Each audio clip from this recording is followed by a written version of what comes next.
Praise the Lord. Bible study first video మీరు అందరూ చూసారని నేను ఆశపడుతున్నాను. ప్రభు నామానికే మహిమ కలుగును గాక. ఇది Bible study second video. Praise God. ఎందుకంటే నేను దేవుని ఎంతగానో స్తుతిస్తున్నాను, నాకు ఇంత గొప్ప భాగ్యాన్ని నాకు ఇచ్చినందుకు. ఈరోజు కీర్తనలు 2వ అధ్యాయాన్ని మనం బైబిల్ స్టడీ చేస్తున్నాము. మనం ఫస్ట్ 3 వర్సెస్ని మనం చూసినట్టయితే, అన్యజనులు ఎలా అల్లరి రేపుచున్నారు, జనములు ఎలా వ్యర్థమైన దానిని తలుచుచున్నవి. అలానే 2వ వచనం మనం చూసినట్టయితే, మనము వారి కట్లు తెంచుకుందము రండి, వారి పాశములు మన యొద్ద నుండి పారివేసదము రండి అని చెప్పుకొనుచు, భూరాజులు యెహోవాను ఆయన అభిషేకునికి విరోధముగా నిలువబడుచున్నారు. ఎవరికి విరోధముగా నిలబడుచున్నారండి? దేవుడికి, యెహోవాకి, ఆయన అభిషేకించిన వారికి విరోధముగా అన్యజనులు ఇంకా అందరూ విరోధముగా వ్యర్థమైన పనులు, ఆయనకి వ్యతిరేకముగా నిలబడుతున్నారంట. అభిషేకించిన వారు ఎవరిని అంటే మనం 2 విధాలుగా చూడొచ్చు. మనం దావీదు గారిని చూడొచ్చు, అలానే మెస్సయ్య యేసు ప్రభు వారిని కూడా మనం చూడొచ్చు. ఎలా అయితే విరోధముగా దావీదు గారిని రాజు చేయనివ్వకుండా ఎలా అయితే ఆయన్ని హింసిస్తూ ఉన్నారు, అలానే యేసు ప్రభు వారిని కూడా ఆ దేవుడు అభిషేకించిన వారిద్దరిని జనాలు అలానే ఇబ్బంది పడుతూ ఉన్నారు. ఎందుకంటే అపోస్తుల కార్యాల్లో 4:25-26లో ఇంగ్లీష్లో ఫస్ట్ సెకండ్ వర్సెస్ని మనం కోట్ చేయడం చూస్తాము. అక్కడ యేసు ప్రభువుని రిలేట్ చేస్తూ మాట్లాడడం, అయితే భూరాజులు అంటే హెరోదు, పిలాతు ఎట్లా అయితే అన్యజనులు దేవుడు ప్రజలు కలిసి యేసు ప్రభు వారి మీద తిరుగుబాటు చేస్తూ ఉన్నారు, ఆయనకి అగైనెస్ట్ గా వెళ్తూ ఉన్నారు, దాని గురించి ఆయన కోట్ చేయడం అనేది మనం చూస్తాము. దేవుడితో వారి రిలేషన్ ని ఎలా ఫీల్ అవుతున్నారంటే మనం 2వ వచనంలో చూస్తున్నాం కదా. వారి కట్లను తెంచుకోవాలంటే, వారి పాశములు వారి దగ్గర నుండి పారివేయాలంట. అంటే దేవుడితో వారు ఉండడము ఏదో బంధకములాగా, దేవుడితో వారు ఉండడము ఏదో అయిష్టముగా ఉంది, వారిని ఏదో బంధించినట్టుంది అని చెప్పి వారు ఫీల్ అవుతున్నారంట. అందుకనే దేవుడి దగ్గర నుండి వారు పారిపోవాలి అని చెప్పి, దేవుడికి విరోధముగా వెళ్ళాలని చెప్పి, ఈరోజు చాలా మందికి దేవుడి మార్గంలో నడవాలంటే, అమ్మో నేను ఈ పాపపు వ్యసనాన్ని నేను విడిచిపెట్టాలంటే నేను ఉండలేను, కాబట్టి నేను దేవుడి మార్గంలోకి నేను రావట్లేదు. ఈరోజు చాలా మంది బాప్తిజంలో కూడా మనం వింటామండి, వ్యసనము వల్ల నేను బాప్తిజం నేను తీసుకోవట్లేదు, ఎందుకంటే బాప్తిజం పుచ్చుకున్నాక నేను ఇలాంటి కార్యాలు నేను చేయకూడదు అని చెప్పి వారు పాపపు విషయాలకి ఎక్కువ ప్రయారిటీ ఇస్తూ దేవుడిని విడిచిపెట్టేస్తూ దేవుడికి విరోధమైన కార్యాలు ఇంకా చేస్తూ దాని యందు సుఖిస్తూ ఉన్నారండి. ఇక్కడ వారు ఎలాగున్నారు? దేవుడి యందు భయభక్తులు లేకుండా వారు చెప్పిందే వారు జరిగించాలి అన్నట్టు రెబేలియస్ గా ఉన్నారు. దేవుడి ముందు తిరుగుబాటు చేసి ఎవరైనా నిలవగలరా అండి? దేవుడు అక్కడి కింద ఒక మంచి మాట చెప్తూ ఉంటారు. ఆయన ఎలా ఉన్నారంట, 4వ వచనంలో మనం చూస్తాం, ఆకాశమందు ఆసీనుడగు వాడు నవ్వుచున్నాడు, ప్రభువు వారిని చూచి అపహసించుచున్నాడు.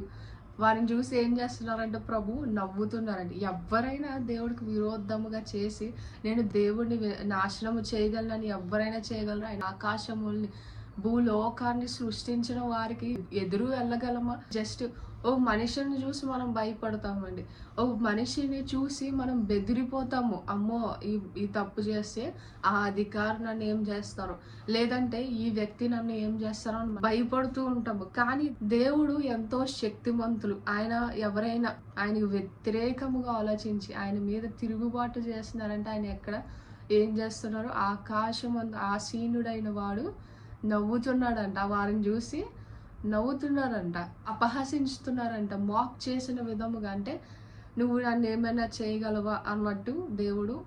ఎందుకంటే అంత గొప్ప దేవుణ్ణి ఎవరైనా ఏమైనా చేయగలరా అండి? మనం టవర్ ఆఫ్ బాబెల్ మనం చూసినట్టయితే వారు ఏమనుకున్నారు? ఆకాశాన్ని చేరే విధముగా వారు అది గోపురము కట్టాలని వారు అనుకున్నారు, ఆ టవర్ని కట్టాలనుకున్నారు. కానీ దేవుడు ఏం చేశారు? ఆయన దిగువచ్చి వారి భాషల్ని మార్చేసరికి ఏమైందంటే అది మొత్తము ఆగిపోయింది. సో దేవుడికి వ్యతిరేకముగా ఎప్పుడైనా మనం వెళ్తే దేవుడు అది ఆపేస్తారండి. అంత శక్తివంతుడైన దేవుడు మనం వెళ్ళి నేను ఏదైనా చేసేస్తానంటే అవుతుందా అండి? దేవుడిని మనం ఏమైనా చేయగలమా? నో. మనం ఏమీ చేయలేము. 5వ వచనంలో మనం చూస్తే ఆయన ఉగ్రతుడై వారితో పలుకును, ప్రచండ కోపము చేత వారిని తల్లడిల్లి చేయును. ఆయన మాట్లాడుతున్నారు, ఆయన ఉగ్రతతో ఆయన మాట్లాడుతున్నారు, ఆయన ఉగ్రత చేత వారిని తల్లడిల్లి చేస్తున్నారంటే ఒక భయం రప్పిస్తున్నారు. ఇక్కడ దేవుడు ఉగ్రతకి ఎవరు నిలబడలేరు. మనకి సిలువ మీద కూడా మనం మీద పడాల్సిన ఉగ్రత అంతా యేసుక్రీస్తు వారి మీద దేవుడు వేయడం జరిగింది. సో అందుకనే మనం ఈరోజు సజీవులుగా ఉన్నాము. మన కోపముగా కన్ను ఎర్ర చేస్తేనే మనం ఉండలేము. ఒక సెకండ్లో మన ప్రాణాలని తీసుకునే గొప్ప శక్తిమంతుడైన దేవుడు, ఆయన చూసి మనం భయపడాలి తప్ప మనుషులను చూసి మనం భయపడడము కాదండి.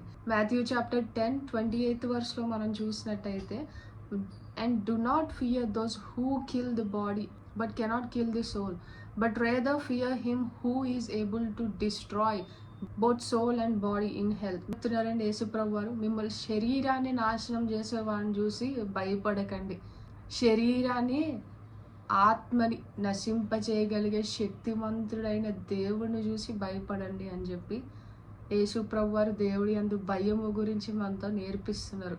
అలానే మనం లూకాసు వార్త 12:4-5 వచనంలో కూడా మనం అదే విధముగా మనం చూస్తాము.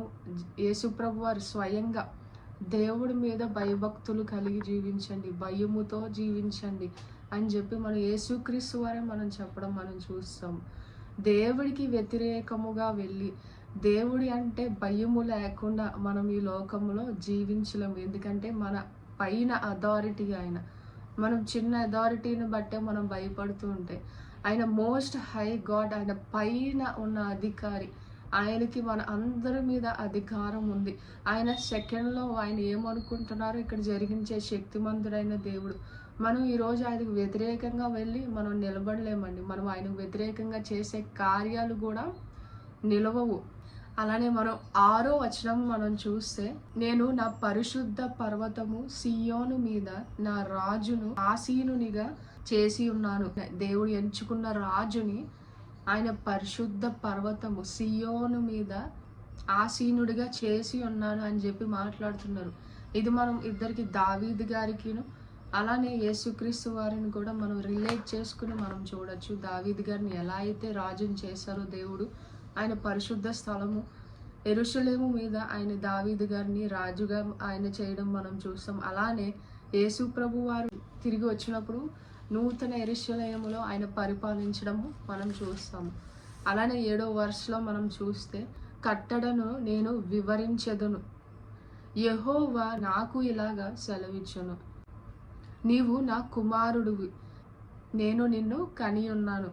మనం ఇక్కడ డైరెక్ట్గా యేసుప్రభు వారి గురించి మాట్లాడుతున్నట్టు మనం చూడొచ్చు. ఎందుకంటే యేసుప్రభు వారు ఆయన బాప్తిజం పూడ్చుకున్నప్పుడు దేవుడు పరలోకము నుండి ఆయన ప్రియ కుమారుడు అని చెప్పి మనం మాట్లాడడం మనం చూస్తాం. అలానే ఇది దావీదు గారు కూడా 2 సమూయేలు గ్రంథంలో 7:13-14 వర్స్ని జ్ఞాపకం చేసుకుని మాట్లాడడం మనం చూస్తాము. He shall build a house for my name, and I will establish the throne of his kingdom forever. I will be his father and he shall be my son. దావీదు గారిని ఏమంటున్నారు, దేవుడు తండ్రి అయి ఉండి ఆయన కుమారుడై ఉన్నారు అని చెప్పి దావీదు గారిని అక్కడ కోట్ చేయడం చూస్తాం. కానీ ఇది ఫుల్ఫిల్ చేసింది యేసు ప్రభు వారు.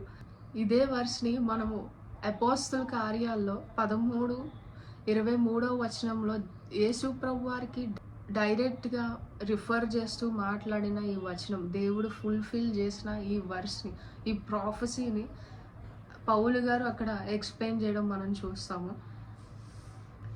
8th వర్స్లో మనం చూసినట్టయితే, ఆస్క్ ఆఫ్ మీ, అడుగుడు ఇయ్యబడును అని చెప్పి అన్న గొప్ప దేవుడు, ఆయన నామంలో ఏది అడిగితే ఆయన ఇచ్చే గొప్ప దేవుడు. I will make the nations your heritage and at ends of the earth your possessions.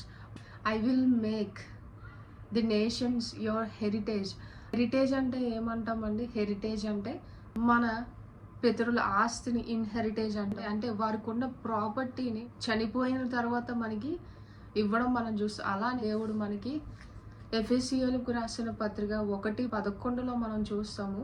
In him also we have obtained and inheritance అని మనం చూస్తాం. రక్తము ద్వారా మనం నిబంధన వంశములోకి వెళుతున్నాము. అలాగే కొలసీయులకు రాసిన పత్రిక 1:12 అలానే 3:24 కూడా మనం అలానే చూస్తాము. భూమి దిగంతముల వరకు సొత్తుగా నిచ్చును. లోకములో తండ్రి నాకు ఇది అవసరం అని, అది మన ఇంటెన్షన్స్ బట్టి మనము అవసరం, నిజంగా అవసరం అంటే తండ్రి ఏదైనా ఇచ్చే గొప్ప దేవుడు. అక్కడ దావీదు గారికి ఇస్తున్న మాట కావచ్చు, అలానే యేసుప్రభు వారికి ఇస్తున్న మాట కావచ్చు. ఇది మనము కూడా అప్లై చేసుకోవచ్చండి. మనకి దేవుణ్ణి మనం యథార్థముగా స్వార్థము లేకుండా తండ్రి నాకు ఇది కావాలి అంటే చేసే గొప్ప దేవుడు. ఆయన ఆశీర్వాదానికి లిమిట్ లేదు. దిగంతముల వరకు ఏది అడిగినా మనకి సొత్తుగా ఇచ్చను అని చెప్పి 9వ వెర్స్లో మనం చూసినట్టయితే you shall break them with a rod of iron and dash them in to the pieces like a potters vessel. మనము రెవల్యూషన్ ప్రకటన గ్రంథము 2:27 కూడా మనం చూస్తాము. ఎవరైతే దేవుడి మీద తిరుగుబాటు చేస్తున్నారో, ఎవరైతే దేవుడి మీద విరోధమైన కార్యాలు చేస్తున్నారో, ఆయన నామాన్ని కావాలని మాక్ చేయడం కావచ్చు, కావాలని దేవుడికి విరోధముగా వెళ్ళొచ్చు, అలాంటి వారికి దేవుడు ఎలా చేస్తున్నారండి? ముక్కలుగా నాశనము చేస్తున్నారని చెప్పి మనకి డైరెక్ట్గా మాట్లాడుతున్నాడు. ఎవరైతే రెబ్బలు అవుతారో దేవుడికి విరోధముగా వారిని నాశనం చేస్తానని చెప్పి ఆయన ఉగ్రతని ఇక్కడ మనకి ఈ వరుసలో మనం చూపిస్తున్నారు. అలానే 10వ వచనంలో మనం చూసినట్టయితే కాబట్టి రాజులారా వివేకములై ఉండుడి, భూపతులారా బోధన ఉండుడి అనండి. Be wise and be warned. రాజులకి ఇక్కడ వార్నింగ్ ఇస్తున్నారు అనమాట. ఎట్లాగా వార్నింగ్ తీసుకుని జ్ఞానముతో వివేకముతో మీరు నడుచుకోండి. భూమి మీద ఉన్నప్పుడు వివేకముతో నడుచుకోండి. నెబుకద్నెజరుని మనం చూసినట్టయితే ఆయన శిల్పము బంగారముతో ఆయన ఇమేజ్ని, ఒక ఐడల్ లాగా ఇమేజ్ని ఆయన చేసుకుని దాన్ని వర్షిప్ చేయమన్నప్పుడు దేవుడు ఏం చేశారండి? నెబుకద్నెజరుని 7 ఏళ్ళ పాటు పశువులాగా గడ్డి మేసేలాగా చేశారు. సో ఎప్పుడైనా మనము భూరాజులు కావచ్చు, ఒక అధికారంలో ఉన్నవారు ఎప్పుడు కింద ఉన్న వారిని మోసము చేయకూడదు, స్వార్థముగా వారిని వాడుకోకూడదు. అలానే మనము కూడా మనం వివేకముగా ఉండి మనం ఈ నేర్చుకుంటూ ఉండాలి. దేవుడు మా వాక్యాన్ని మనం ఎల్లప్పుడూ నేర్చుకుంటూ మనం ఏ తప్పు చేయకుండా మనం జాగ్రత్తలు పాటిస్తూ దేవుడికి యొద్ద మనం యథార్థముగా జీవించే కృపని మనం వేడుకుందామండి. అలానే 11వ వెర్స్లో మనం చూస్తే భయభక్తులు కలిగి ఏమంటారు? భయభక్తులు కలిగి. భయము భక్తి. కొంతమందికి భయం ఉంటుంది, భక్తి ఉండదు. కొంతమందికి భక్తి ఉంటుంది, భయం ఉండదు. చాలా తేలికగా గ్రాంటెడ్గా తీసుకుంటారు దేవుణ్ణి, చాలా గ్రాంటెడ్గా. నేను అవసరం వచ్చినప్పుడు ప్రార్థిస్తాను, ఏం చేయకపోతే ఏమవుతుంది, ఏం కాదు అన్నట్టు భయము లేకుండా. కొంతమంది ఎక్కువ భయపడిపోతారు, ఎక్కువ భయపడిపోయి ప్రేమించరు దేవుడిని. అలా రెండూ ఉండాలండి, భయము ఉండాలి, భక్తి ఉండాలి. భయభక్తులు కలిగి యెహోవాని సేవించుడి, గడగడ వణుకుచు సంతోషించుడి. ఎలాగా? గడగడ వణుకుతూ సంతోషించాలంట. ఆయనలోనే సంతోషం, ఆయనలోనే మనకి ఆనందం. ఆయనలో ఉన్నప్పుడు లోపల నుంచి ఫ్రమ్ విత్ ఇన్ మనకి పీస్ వస్తుంది. మనం ఆయన యందు మనం సంతోషించాలి. మనకి ఎదురొచ్చే సమస్యల గురించి మనము భయపడకూడదు, గజ వణుకుచు మనం ఆనందించాలి అని చెప్పి 12వ వచనంలో మనం చూస్తే కోపము త్వరగా రగులుకొనెను, కుమారుణ్ణి ముద్దు పెట్టుకొనిడి, లేమి ఎడల ఆయన కోపించెను. ఏంటండి? కుమారుని ముద్దు పెట్టుకోవాలంట. కుమారుని ముద్దు పెట్టుకోవడం అంటే మామూలు ముద్దు పెట్టుకోవడం కాదండి. కుమారుడు యేసుక్రీస్తు వారిని మనం ముద్దు గురించి మాట్లాడితే మనం 1 Kings 19th chapter 18th verse మనం చూసాం. ఎలీషా గారు డిప్రెషన్లో ఉండి నేను తప్ప దేవుణ్ణి ఆరాధించేవారు ఎవరూ లేరు, ఆ బయలుదేవతని అందరూ ఆరాధిస్తున్నారు, నిన్ను తప్ప నేను ఎవరు ఆరాధించట్లేదు అని దేవుడితో మాట్లాడుతూ ఉన్నప్పుడు యెహోవా ఆయనతో ఏమంటారండి? నీవు కాకుండా 7,000 మంది ఉన్నారు బయలుకి మోకరించకుండా, not bow to Baal and every mouth that has not kissed him. అక్కడ కూడా మనం చూస్తాం నాట్ కిస్డ్ హిమ్ అంటే వర్షిప్. కుమారుణ్ణి సేవించాలి, కుమారుణ్ణి వర్షిప్ చేయాలి. ఆ కిస్ అనే వర్డ్కి గ్రీకు పదంలో మనకి వర్షిప్లోకి వస్తుంది. మనం వర్షిప్ చేయాలి కుమారుడిని అని చెప్పి.